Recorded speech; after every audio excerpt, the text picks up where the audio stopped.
Puji Tuhan, selamat pagi, salam di dalam kasih Tuhan kita Yesus Kristus. Bertemu kembali di awal minggu ini. Ya hari Senin ya, tanggal berapa ini ya? 12 atau 13 September. Puji Tuhan, bisa dilihatnya. Baik, pagi ini saya ingin kita membaca di dalam Yakobus pasal 1 ayat 19 sampai ayat 27. Yakobus 1 ayat 19 sampai ayat 27, pendengar atau pelaku firman, itu judul berikutnya ya. Hai saudara-saudariku kasih, ingatlah hal ini. Setiap orang hendaklah cepat untuk mendengar tetapi lambat untuk berkata-kata, juga lambat untuk marah. Sebab amarah manusia tidak mengerjakan kebenaran di hadapan Allah. Sebab itu buanglah segala sesuatu yang kotor dan kejahatan yang begitu banyak itu, dan terimalah dengan lemah lembut firman yang tertanam di dalam hatimu, yang berkuasa menyelamatkan jiwamu. Tetapi hendaklah kamu menjadi pelaku firman dan bukan hanya pendengar saja, sebab jika tidak demikian kamu menipu diri sendiri. Sebab jika seorang hanya mendengar firman saja dan tidak melakukannya, ia adalah seumpama seorang yang sedang mengamat-amati mukanya yang sebenarnya di depan cermin. Baru saja ia memandang dirinya, ia sudah pergi atau ia segera lupa bagaimana rupanya. Tetapi barang siapa meneliti hukum yang sempurna, yaitu hukum yang memerdekakan orang dan ia bertekun di dalamnya, jadi bukan hanya untuk mendengar untuk melupakannya, tetapi sungguh-sungguh melakukannya, ia akan berbahagia oleh perbuatannya. Jikalau ada seorang menganggap dirinya beribadah, tetapi tidak mengekang lidahnya, ia menipu dirinya sendiri, maka sia-sialah ibadahnya. Ibadah yang murni, yang tak bercacat di hadapan Allah Bapa kita ialah mengunjungi yatim piatu dan janda-janda dalam kesusahan mereka dan menjaga supaya dirinya sendiri tidak dicemarkan oleh dunia. Puji Tuhan. Bapak Ibu Saudara, firman Tuhan berkata kepada kita, berbahagialah mereka yang membaca, mendengarkan, merenungkan dan melakukan firman Tuhan. Jadi enggak berhenti pada kata membaca atau mendengar atau merenungkannya, tapi harus berlanjut kepada melakukan firman Tuhan ya. Di dalam ayat 25 dikatakan, barang siapa mengerti hukum yang sempurna, yaitu hukum yang memerdekakan orang. Apa hukum sempurna? Firman Tuhan. Sebab firman Tuhan itu memerdekakan kita ya. Anak itu Yesus yang perwujudan daripada firman Allah. Ia adalah firman Allah itu sendiri. Firman itu menjadi manusia yang di dalam pribadi Yesus ya, oleh pekerjaan Roh Kudus. Nah saudara, saat kita mempercayai Yesus sebagai Tuhan dan Juru Selamat, Roh Kudus itu memperanakkan saudara dan saya ya. Jadi kita mendapatkan roh Allah di dalam hati kita, di dalam diri kita. Roh itu, pengurapan ilahi itu ada di dalam kita. Nah, pengurapan itu roh itu, yaitu roh firman itu sendiri, roh Yesus itu sendiri, itu ada di dalam diri saudara. Jadi sekarang ini firman Allah itu mengambil rupa di dalam rupa saudara, mengambil wujud di dalam wujud tubuh saudara. Nah ya, di dalam tubuh wujud kita semuanya, firman Allah itu mengambil rupa kita. Jadi saudara, engkau harus terus mengisi dirimu dengan firman Tuhan, mengisi bejana hatimu dengan firman Tuhan. Jadi sudah baca Alkitab belum? Ya, bacalah firman Tuhan secara teratur. Baca, dengar, renungkan. Nah, saya ini suka merenungkan firman Tuhan bahkan di sela, bukan di sela ya, tapi di tengah-tengah pekerjaan saya. Ketika saya bekerja, ketika saya melakukan aktivitas saya sepanjang hari, itu saya sering merenungkan firman. Roh Kudus itu menerangkan banyak hal ya. Ketika saya bekerja, melihat rumput-rumput ini, ya saya pernah beri judul satu kali, rumput itu tidak pernah membiarkan petani itu beristirahat. Nah ya, ini kalau kita bertanam, saudara, lagi musim hujan gini, engkau membersihkan rumputnya, wah sebentar aja besok itu sudah benih, rumput itu sudah tumbuh kembali. Jadi rumput tidak pernah membiarkan seorang petani atau seorang petanam itu beristirahat. Ya. Iblis juga tidak pernah membiarkan saudara beristirahat. Dia akan terus menumbuhkan rumput-rumput itu, godaan-godaan, masalah-masalah kehidupan, semak belukar di dalam hidup kita yang akan mencoba menghimpit firman. Jadi yang saudara harus kerjakan yaitu membersihkan rumput, ya, membersihkan rumput setiap hari. Nah, ya, cabutin rumput. Kenapa kita membersihkan rumput-rumput ini, semak-semak ini? Ya, dengan firman Tuhan. Ya. Makanya, mari baca firman Tuhan, renungkan firman Tuhan. Dan kalau kita membaca artinya kita mendengarkan firman Tuhan. Nah, itu harus perkatakan firman Tuhan supaya saudara dengar dengan telinga, supaya tumbuh iman di dalam hati saudara. Nanti ketika saudara beraktivitas seperti apa yang saya kerjakan, Roh Kudus akan mengingatkan saudara akan firman. Firman itu menjadi rema, saudara. Ya, jadi jangan bosan-bosan baca firman Tuhan. Ya, jadi bukan hanya mendengar untuk melupakannya, tetapi sungguh-sungguh melakukannya. Ia akan berbahagia oleh perbuatan firman. Jadi saudara kalau mau berbahagia mudah, lakukan firman.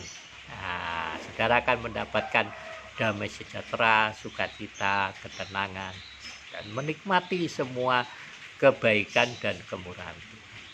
Banyak orang bilang firman itu nggak benar. Saya percaya mereka nggak melakukan firman. Cuman hobi dengar firman. Ya, ada orang hobi dengar khotbah. Ya. Kenapa? Nggak ngerti kalau orang itu yang khotbah enak, dia menafsirkannya enak. Hati-hati dengan penafsiran, hati-hati dengan apa yang saya tafsirkan. Tapi saya tidak terlalu suka menafsirkan. Dalam arti saya melakukan firman, ya sudah, yang tertulis itulah yang kita lakukan.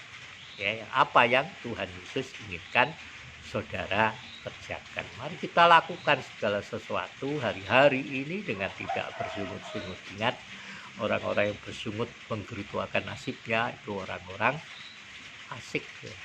Ya. Kalau anak-anak Tuhan pasti akan bersukacita. Ya, bersyukur selalu, berbahagia apapun yang terjadi. Ya toh? Puji Tuhan. Oh iya, saya minta maaf ini saudara ya, kalau saya lagi siaran, saya kemarin siaran hari Minggu itu saya nggak sadar karena nggak ada yang jaga HP-nya, mati pas rupanya habis doa firman itu ya, mati saudara. Nah saudara, kalau ada yang lagi siaran gini lalu ada yang menelpon, telepon WA kah, Messenger kah, ya, karena sekarang ini jarang orang nelpon pakai nomor saya, itu kebanyakan pakai WA. Messenger itu kalau saya lagi ngomong gini bisa stop ini videonya saudara. Ya kalau pas siaran gini kayak berapa hari yang lalu itu pas baru mulai 3 kali stop. Jadi ya masih bisa dihapus karena baru mulai. Kalau di tengah-tengah ya harus dipencet dulu ya, ditolak dulu baru masuk lagi. Nah tapi pas hari Minggu itu nggak ada yang jaga HP-nya. Jadi pas ada panggilan masuk dia terjeda, nggak ada yang mengklik. Wah macet saudara. Mohon maaf untuk itu ya. Saya belum beli HP baru karena ada prioritas lain, hal-hal yang perlu diprioritaskan ya. Tapi saya akan mencoba ini nanti kalau ada uang ya, ini beli HP ya, supaya siaran kita nggak terjeda. Jadi ada HP khusus untuk siaran-siaran rohani itu ya, siaran saya itu ya. Nah, sudah beli kamera video untuk supaya lebih luas pandangannya begitu. Tapi ternyata Bontang ini wifi-nya lemot, mungkin karena semua orang kerja sekolah dari rumah, sekolah online, kerja online, jadi lemot lah itu sinyal wifi itu ya. Nah, itu. Jadi mohon maaf saudara ya, doakan aja supaya cepat beli HP baru. Syukur-syukur ada yang belikan. Puji Tuhan ya. Tapi ngomong gini dari dulu juga nggak ada yang belikan. Nggak apa-apa ya. Dan kita tetap bersukacita untuk segala perkara kehidupan kita ya. Ya bukan nggak bisa beli HP, bisa, cuman karena ada prioritas lain saudara yang harus benar-benar saya dahulukan ya. Kemarin baru nyalurkan 2 juta saudara, hamba Tuhan ya. Nah, ini puji Tuhan, dukungan dari saudara-saudara yang nitip-nitip duit lewat saya untuk diberikan kepada hamba-hamba Tuhan desa. Minggu lalu ada yang kasih 5 juta saudara ya. Ya, tapi belum ada yang ngasih saya itu untuk beli HP. Nggak apa-apa ya. Puji Tuhan. Nah, Bapak Ibu Saudara, kita kembali nih pada firman Tuhan ya. Jadi saya mau kita melihat di dalam ayat 26. Jika ada seorang menganggap dirinya beribadat tetapi tidak mengekang lidahnya, ia menipu dirinya sendiri, maka sia-sialah ibadahnya. Ingat tadi saya katakan Roh Kudus itu ya, roh pengurapan itu ada di dalam diri saudara. Maka sebenarnya semua hidup kita itu ada di dalam pengurapan Tuhan. Nggak usah minta pengurapan itu. Pengurapan itu sudah ada pada saudara. Saudara tinggal membangkitkan pengurapan itu. Dengan apa? Dengan mengerjakan firman Tuhan, dengan memperkatakan firman Tuhan. Saya lalu katakan bahwa kalau kita mempercayai Yesus sebagai Tuhan dan Juru Selamat, menerima Yesus, kita dilahirkan baru, kita diberikan beberapa kuasa milik Tuhan. Hak Tuhan itu diberikan kepada saudara. Yang terutama itu kuasa pengampunan. Makanya konsekuensinya besar kalau kita tidak mempergunakan hak itu. Kita menahan pengampunan. Saudara nggak mau mengampuni orang-orang yang melukai hati saudara. Wah, itu bahaya itu. Itu artinya sebenarnya saudara belum pernah diselamatkan. Ya, orang yang tidak mau mengampuni orang itu belum pernah diselamatkan. Kenapa? Karena kita baca kemarin 1 Yohanes 2 itu ya, di dalam ayat 11, orang yang membenci ya itu hidup di dalam kegelapan, dan kegelapan membutakan matanya, dan dia tidak tahu kemana ia pergi, sebab kegelapan itulah membutakan matanya sampai sekarang loh saudara. Jadi orang itu buta. Dia, buat saya, orang yang terus menyimpan kebencian itu belum diselamatkan ya. Artinya bukan belum diselamatkan dalam tanda kutip ya. Dia tidak memahami anugerah Tuhan yang begitu besar, pengampunan Tuhan yang begitu besar, sehingga dia terus menahan kepahitan hati, kekecewaan pada orang.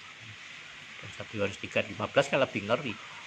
Orang yang membenci saudaranya adalah pembunuh manusia, dan pembunuh tidak punya hidup kekal dalam dirinya. Jadi hati-hati dengan itu. Yang kedua itu kuasa untuk menciptakan.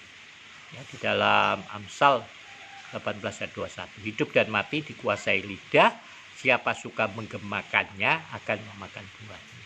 Nah, hidup dan mati itu bukan dikuasai lidahnya orang lain saudara. Jangan takut sama kutuknya orang lain.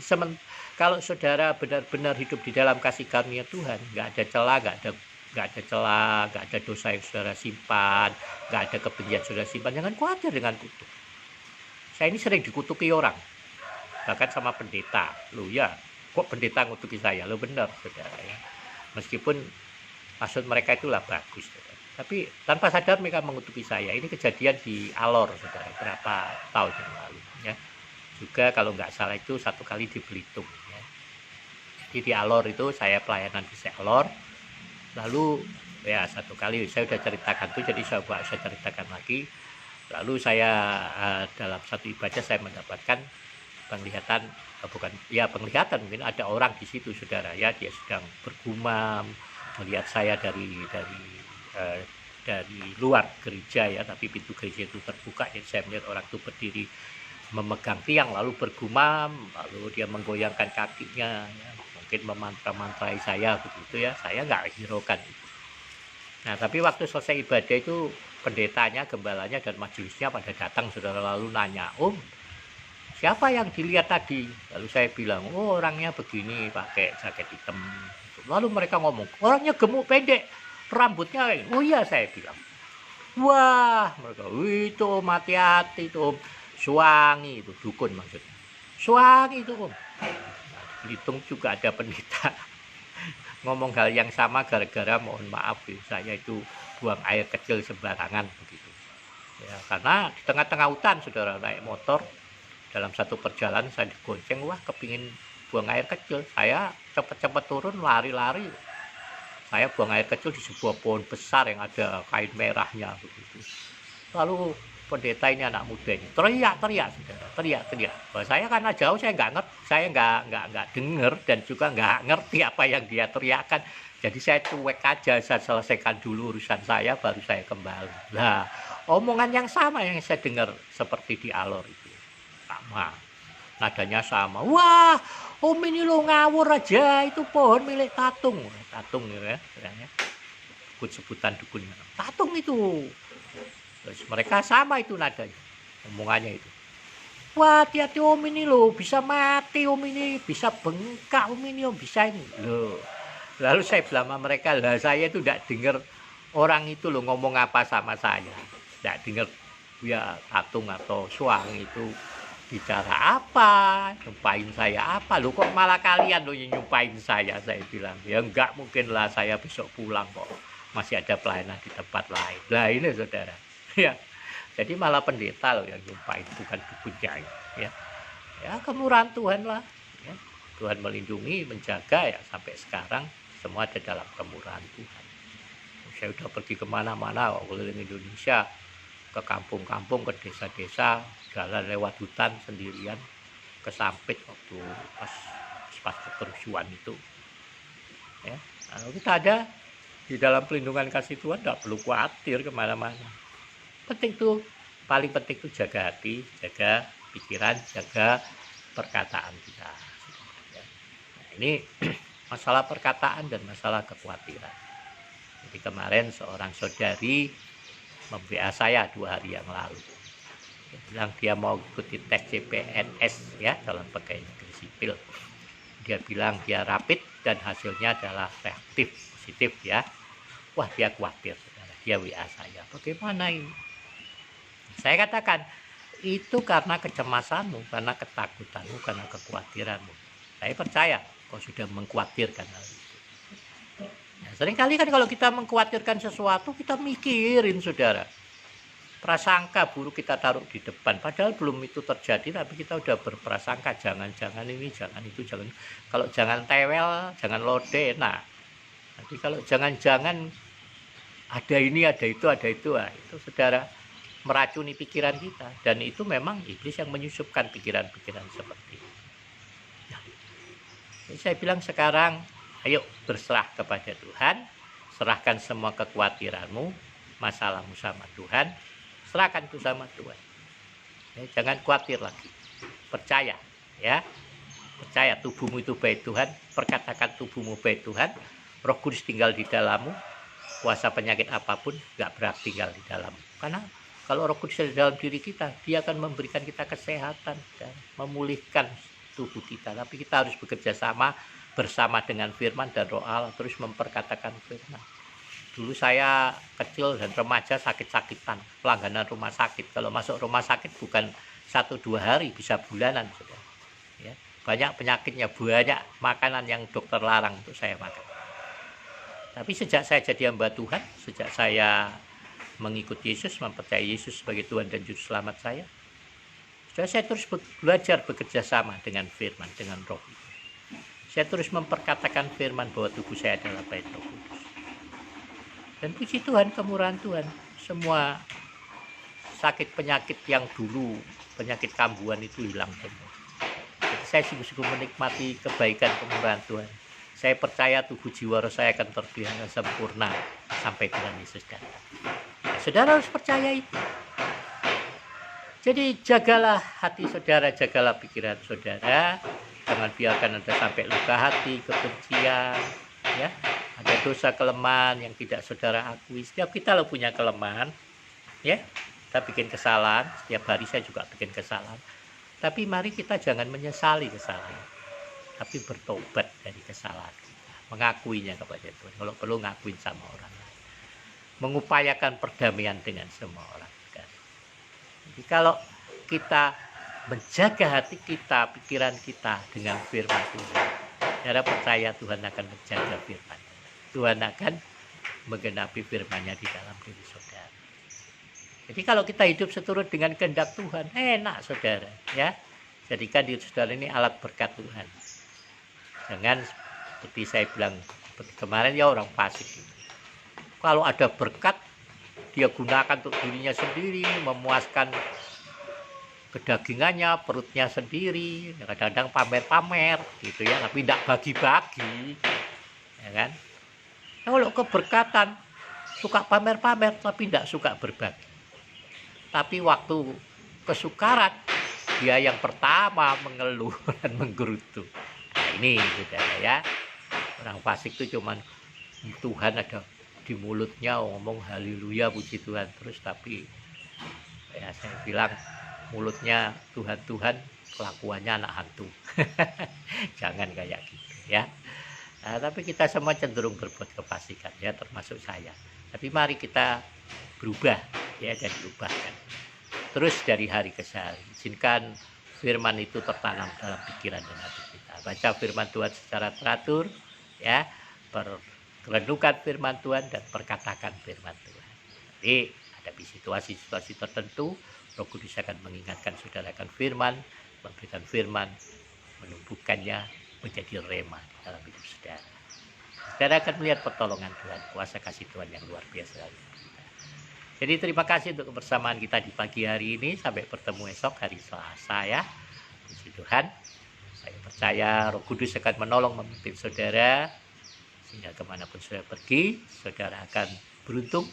Setiap usaha pekerjaan saudara akan berhasil, dan semua apa yang saudara jamah akan menjadi berkat. Mari teruslah hidup untuk berbagi, hidup untuk melayani, hidup untuk mengasihi, hidup untuk memberkati, dan hidup untuk mempermuliakan nama Tuhan. Salam sehat buat kita semuanya. Sekali lagi, Tuhan Yesus memberkati saudara.